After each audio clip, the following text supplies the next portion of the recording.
La prossima settimana il sindaco di Venezia a Roma dal ministro Piantedosi per chiedere il ritorno dei lagunari in via Piave lungo le aree cosiddette a rischio di Mestre. E c'è qualcuno che scrive, non dobbiamo chiedere a nessuno per essere liberi, si chiama anarchia.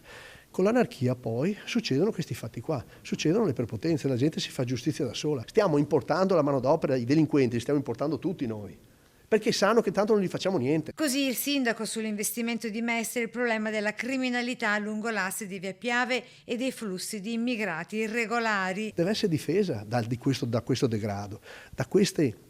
Sono come le zecche attaccate su una bestia, di una persona, di un uomo, di un corpo.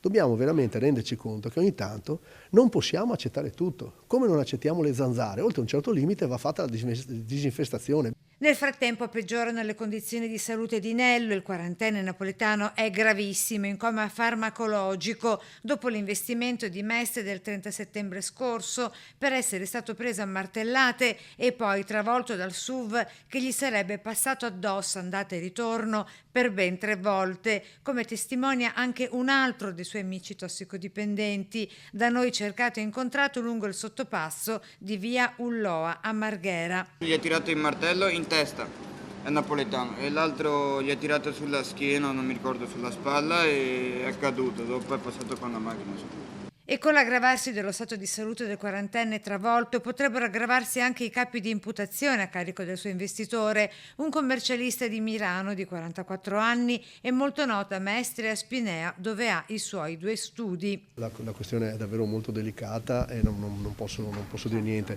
Certamente vi posso, come posso dire, dichiarare che la stessa rabbia la provo anch'io.